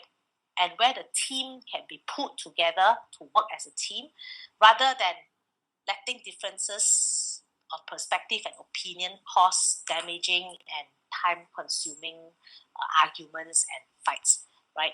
We all go into fights and arguments because we are insecure. So as HR, you need to educate leaders on how to put together the team to ensure that teamwork is still there, okay? Now, you need to pay attention to a few issues to help reduce the likelihood of disputes and whatever arguments among your team, okay, especially during this unprecedented situation. First is to use value to guide decision making. Now, all employers are faced with challenges or challenging tasks, trying to balance business needs. Okay, we are all now working from home. Okay, we have to balance our work, our children, our spouse, even our mates. Okay, right? And in some cases, if you're a business leader, how to keep your company afloat or how to ensure your business survive, right? And it is your duty to look after your people. Okay. Now, if you are in a, or if you've either in a very people-oriented company, a fair and just people-oriented company, or you run a company that you like to have, or you have these principles, right? It is of course easier to make these kind of decisions because employees will connect more easily to companies that have a purpose and have values. And of course, when a company has purpose and values, it will act as a clear guide to what is the right thing to do, right? Now, if in your company, the employees' well-being is a core value, for example, then it's very easy for the managers, and it shouldn't be putting pressure, right, on the people to take part in mass gathering or activities, that potentially could put them at risk. Now, respect is very important, okay? Regardless whether it's in the business or with your employees. Respect is both ways. Employee respect employer, employer also must respect the employee, right? So employees should be encouraged to appreciate that not everyone perceive the same level of threat. So a team of employees, some may be very anxious and so scared that they will get COVID-19. Some will say, I won't get it lah. It's not going to happen to me. So different people will have different level of how they perceive the level of threat, right? Or how they react to the situation in the same way. So if you have employees that have different perception, then as a leader or as HR, right, you will need to make these employees feel comfortable even if they're overreacting, okay? And let them know that, it is okay. It's fine. If you do not want to participate in a certain things because you are scared, no problem, okay? Right? Because if they do, they may feel very anxious. Now, as HR, you also need to encourage open dialogue, okay? COVID-19 is, of course, the main topic right now. Everybody's talking about it, right? And sometimes, and I'm sure all of you right now are getting a lot of WhatsApp messages, right? If you have a few different chat groups in your WhatsApp, most probably the same message gets sent to the different chat groups. So you get the same message in like 5 chat groups, okay? Now, doesn't matter whether those messages sent to you or those jokes or those news or whatever they send to you, whether they are real or fake, because a lot of them are fake actually, right? It doesn't matter. But people's opinion are different, and you have to appreciate people's reaction to this news, okay? Some will just, like me, I get so many, I just dismiss some of them. Can't be bothered reading them, okay? It's just too many, right? But some will read every message that comes through. And the more they read, the more anxious they become. And they may get like a mild anxiety to a very major panic attack, and then they go out and do panic buying, right? Okay, so you have to encourage open and transparent adult-to-adult dialogue in your team, right? So that you will ensure that the people have the opportunity to talk about their concerns, right, and to feel that they have been listened to.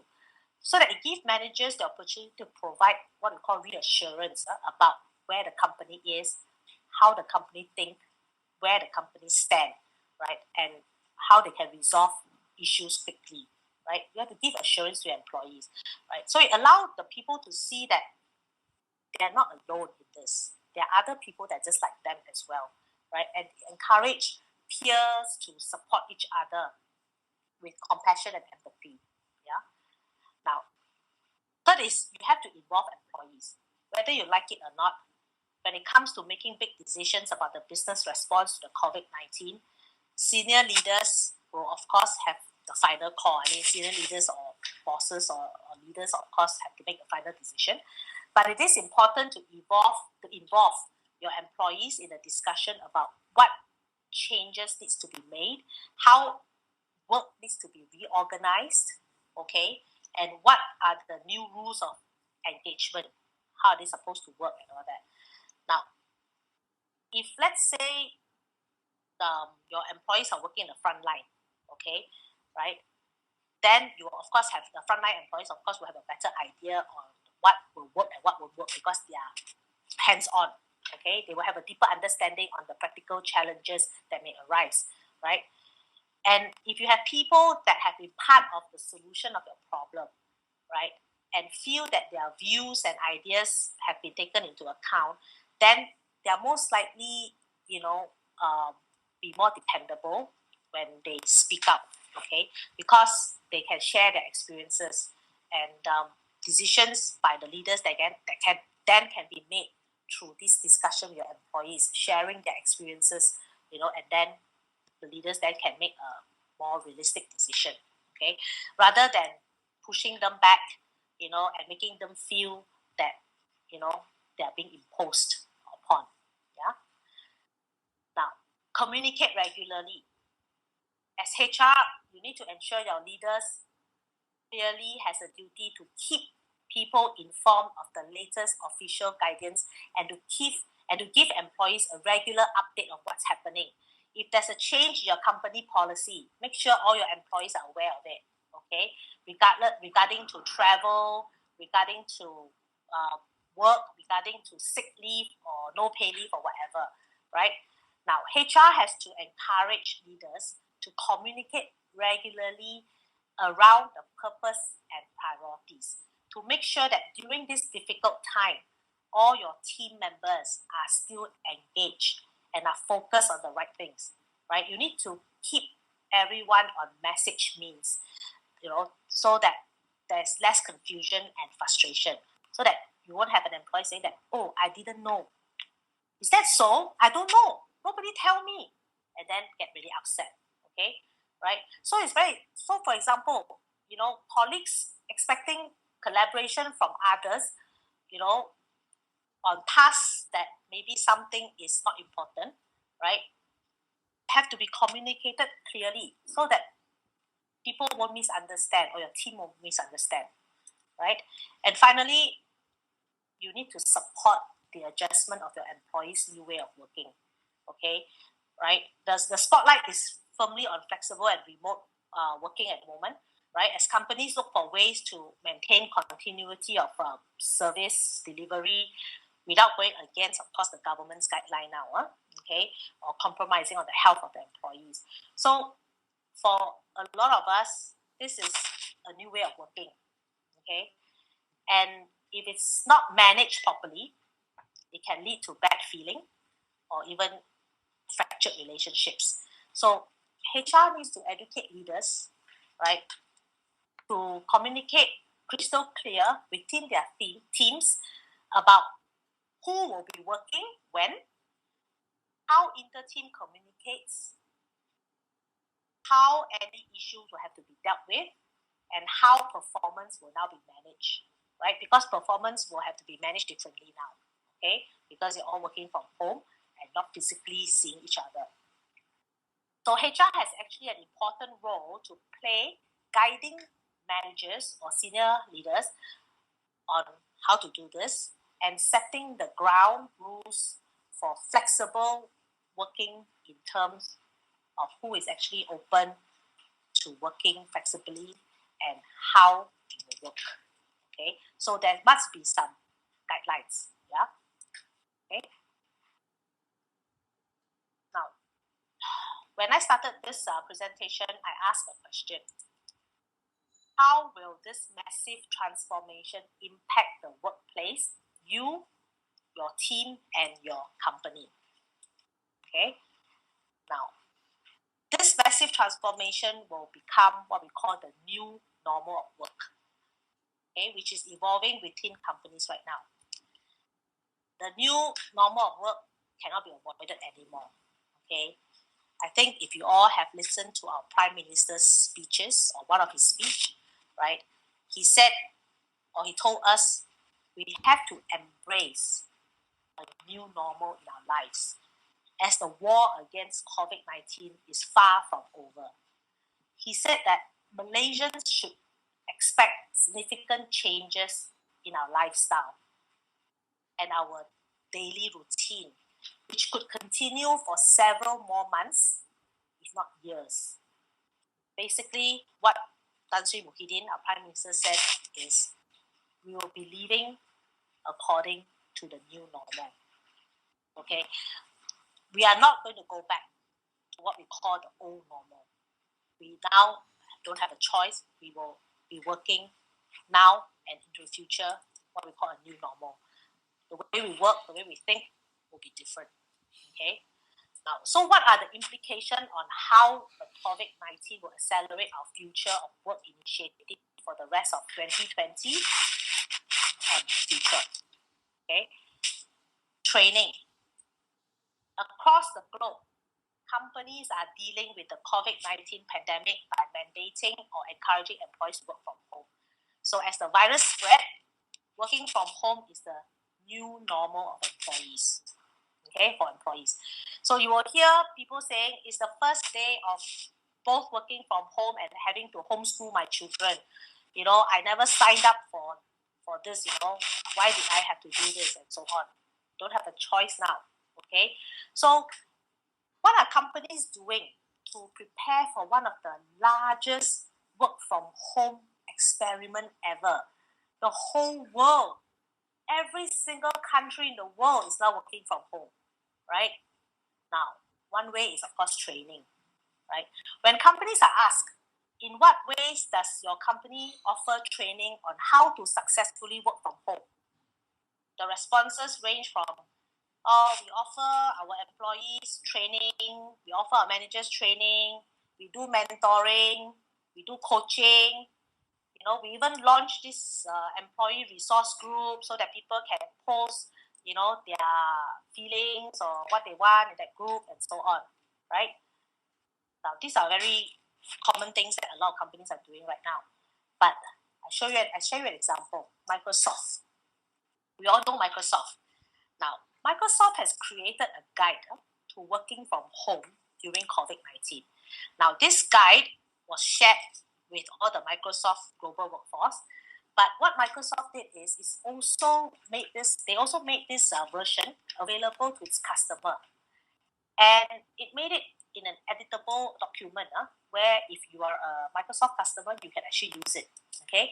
Now, the document was designed to support their employees working from home during this outbreak. Some of them never worked from home before, so it's the first time they're doing so. And what the guideline does is it ranges from helping you to set up your physical and virtual workplace to managing your time and well-being, as well as specific guidelines for managers as well on how to manage people.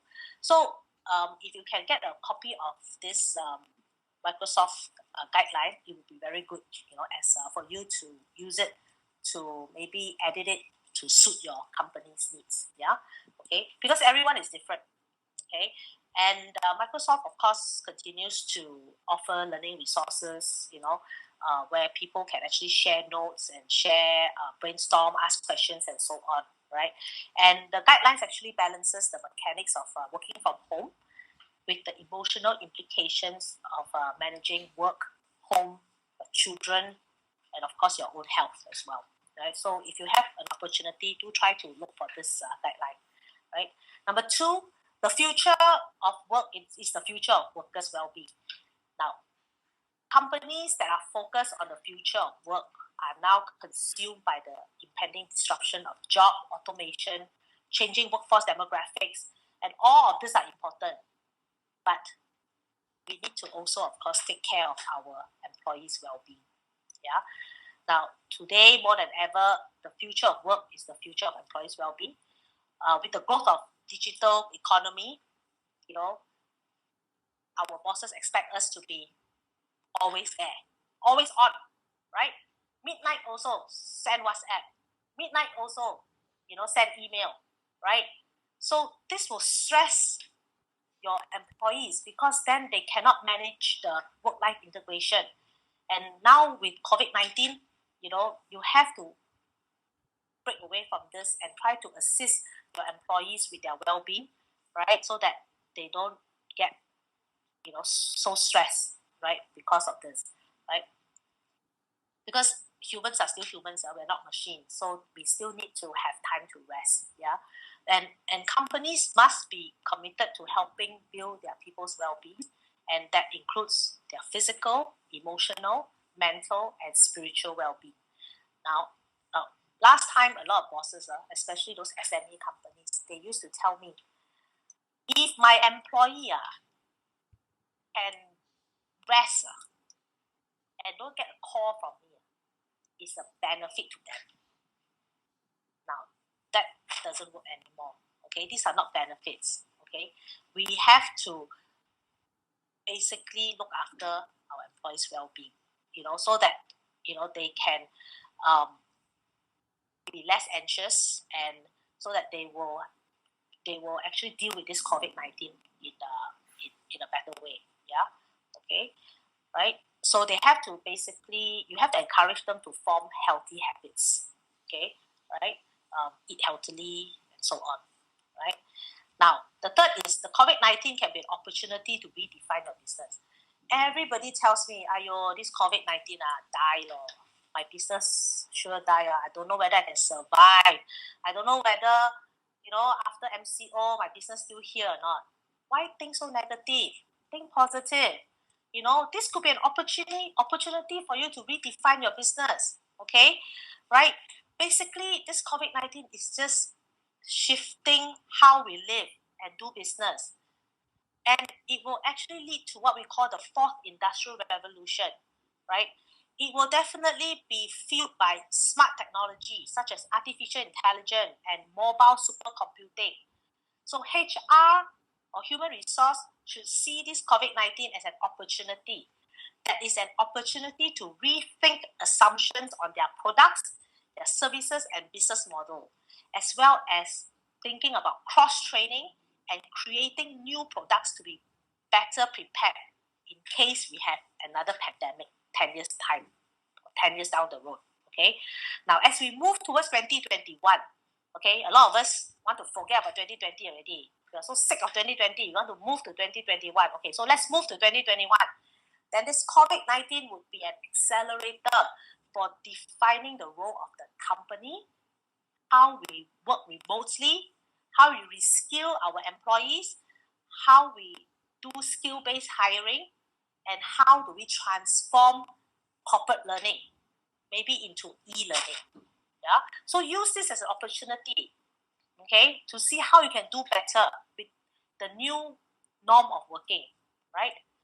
Now, CEOs, of course, will be bold in what we call in protecting and investing in their people, right? You have to invest and protect their people, right? All CEOs now are acknowledging that their people, right, is just as valuable as their shareholders. Okay, so you have to protect your people. Now, there will be a surge in remote working after COVID-19. Trust me, many companies will decide that we want to do remote working permanently, right? Why? Save costs. Not so bad after all. In fact, my employees seem to be more productive after working from home. Okay, right? And another thing is, do we still need to go for those physical meetings? We can now do meetings using Zoom. right? But prior to COVID-19, my office is in KL. Every time I have to see a client in Shah Alam, right? It's a whole day of event.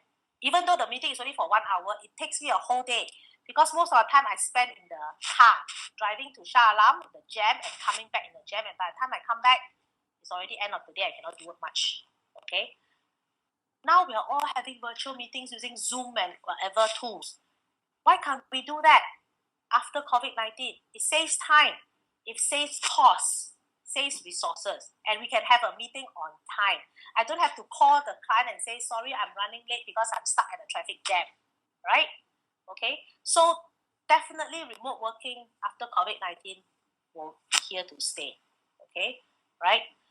Now, skill-based training will move from the new normal to the normal, okay? Look at frontliners now. Who are our frontliners? They are all skilled workers.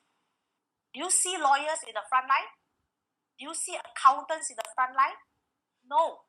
We see skill-based employees at the front line. So more companies will then start to hire based on skill, right? Rather than degree or qualification, okay? And skill-based jobs will go up, right? So there will be an increase in skill-based hiring as more companies will outsource all the routine tasks maybe to machines, while human focus on uniquely human skills of creativity and critical thinking. So machines will handle the problem solving, humans will handle problem finding so that machines can solve the problem, okay? Now learning will be transformed. Okay, this new normal of working will drive new ways to learn online. You guys are doing it now. Okay, that was before COVID. Even before COVID-19, e-learning was already quite popular. But this will increase. E-learning will go up even more after COVID-19. People have no choice. Companies have no choice but to launch what we call a radical transformation of corporate learning. And this will be accelerated as business leaders disrupt their old practices, which rely heavily on face-to-face learning. And they will start to develop concepts for learning on the job, which will be different from, how do you normally do learning on a job? When a new hire comes in, okay, this is your superior. He will teach you what you're supposed to do. He will tell you what to do, or your colleague will show you what to do. Those are going to be phased out soon. Learning now will incorporate gamification, virtual reality, enhanced reality for corporate learning. Okay, I'm not sure whether some of you have seen some of the training even before COVID-19, using Legos, using computer games. Those are the learning that will actually be the new normal of learning after COVID-19, and it's going to be here to stay, right? Now, companies will double down on rescaling their workers, right? So, of course, a lot of companies now will start to reskill a large segment of their employees, right? And they will also have to redesign the workforce, okay? Because now companies are going digital, they are going e-commerce, so workforce knowledge, skills also have to change. So this challenge will be much bigger than just having a one program training. It's an ongoing thing, lifelong learning, okay? So what companies will do, they will start to create an ecosystem devoted to creating what we call arti-intelligent powered skills inventory, rescaling and exploring new private partnerships with traditional and non-traditional institutions of learning. So traditional institutional learning will have to change. They have to do a paradigm shift, right, to move from the traditional learning to the new way of learning. Like I think yesterday, if some of you have heard our Minister of Education, right, he actually said that this year we won't have any PT3 exams or UPSI exam. It's all going to be based on an assessment, right, based on international education system and so on. Now, of course, if that sounds good, but if that is implemented wrongly, then of course it will go down the drain. But if it's implemented correctly, right, that is a new way of learning. Okay, we're not going to exam-based anymore. Okay, we have to talk about the reality of learning, virtual reality. Yeah. Okay. Now, just to end, I share this cartoon with you. Snoopy is on his house, on the roof of his house, and he said, "I think I've discovered the secret of life. You just hang around until you get used to it." And that's what we are doing now. Okay, we don't have a choice now but to move out of our comfort zone into our new normal, so it eventually will become normal. Okay, now what is clear is none of us can afford to operate as we have in the past. We have to change. If we don't, we'll lose out. Okay, and as business leaders, we need to see all possibilities, challenge our perceptions, and lead the disruption of work, whether we like it or not. Now, I take the COVID-19 as an opportunity rather than a disaster, okay, to show how we lead in a crisis as we navigate the unprecedented journey in the coming weeks, months, or even years. So, whether you like it or not, welcome to the new normal of work. Yeah. Now, that is the end of my presentation. Okay. I have my email address here if you all want to send me an email after this session. Maybe you can't think of a question now, but you have questions to ask me after the session. There's our Facebook, our LinkedIn, our Insta, right? If you want to like them or follow them, that's fine, right? Now, if any of you have any questions, you can either send me a question using the public chat tool on this platform. There is the public chat, which is located at the top left-hand corner. Now, if you are not comfortable in wanting all 15 people here to see what your question is, you want to give me a private chat, you can. You can just click on my name, right? And then it will say share. It will say start a private chat, right? And then you can also give me a question there, and then I will reply to you privately. Yeah. So I've actually taken exactly 2 hours. So sorry about that, but just that I like to share. I like to share my knowledge. I like and I like to provide information to people. Yeah. Okay. I'm glad that out of 20 people, there's still 14 people here. Right. Okay. So, any questions?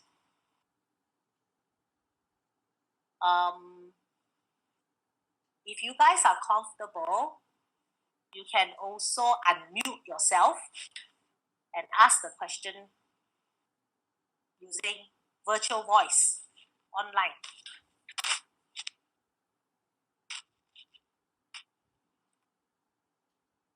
Right? You can unmute yourself, you can ask your question virtually, and I can answer you on the spot if any of you want to unmute yourself and speak to me.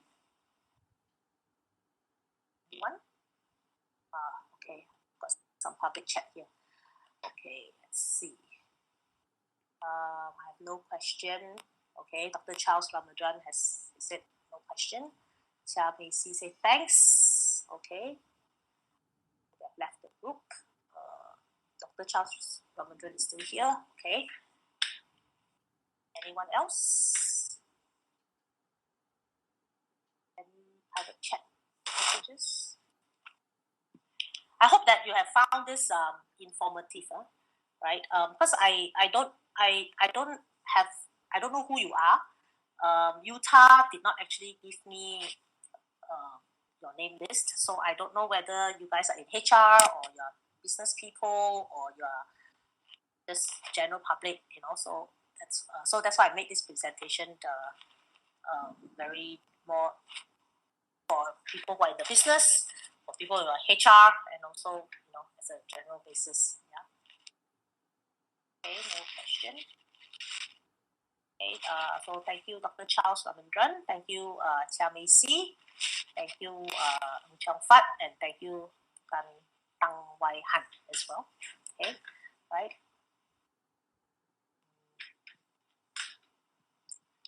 Anyone else?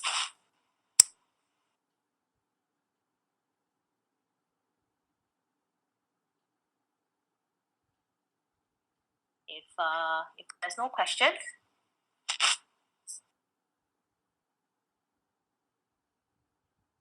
then shall we end this session? Well, you have my email in the slide, so anytime you have a question, you can of course send me an email, right? Then I can respond to you via email as well. Maybe the information that I shared today is a bit information overload, right? So we are not machines, so so we also need to take time to absorb. Yeah. And if any of you want a copy of my slide, you can also have a copy of my slide. Then you just email me personally to let me know if you want a copy of my slide, and then I can actually email you a copy of my slide. Just let me know. Yeah, you can email me requesting for a copy of my slide as well. Yeah.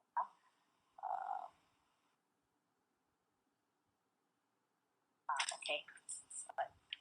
Yes. Okay. Yes. Tang Weiman. Okay. Yeah, sure.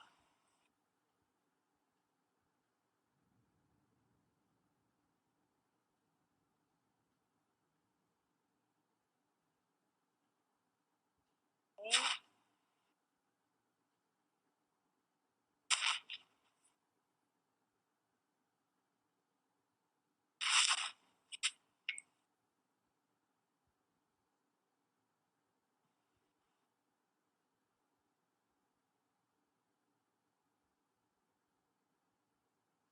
Okay. So I already have one request for a copy of my slide. Okay. Right.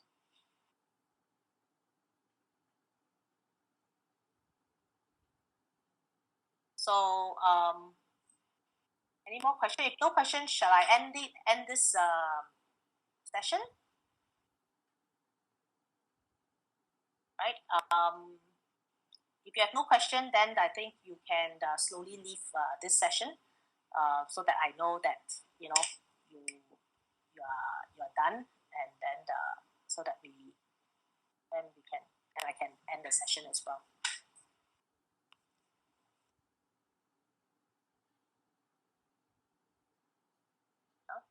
So I will wait for everyone who do not have a question to leave, and then before I end the session.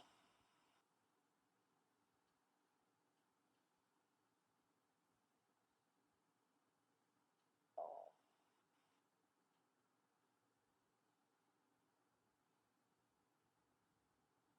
okay.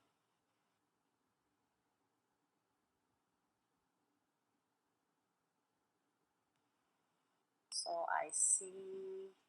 Okay.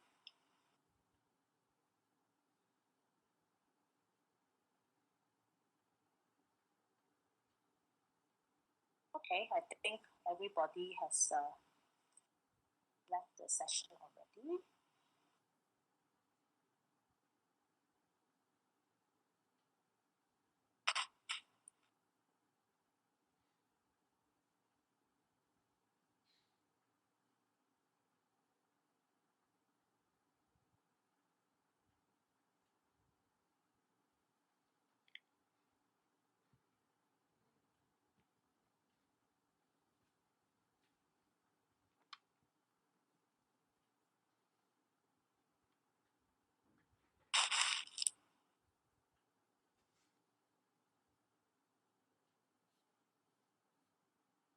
Okay. I think everyone is left the session.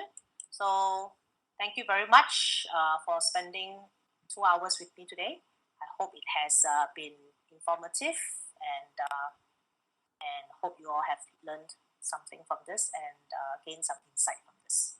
Thank you very much. I shall be signing off now.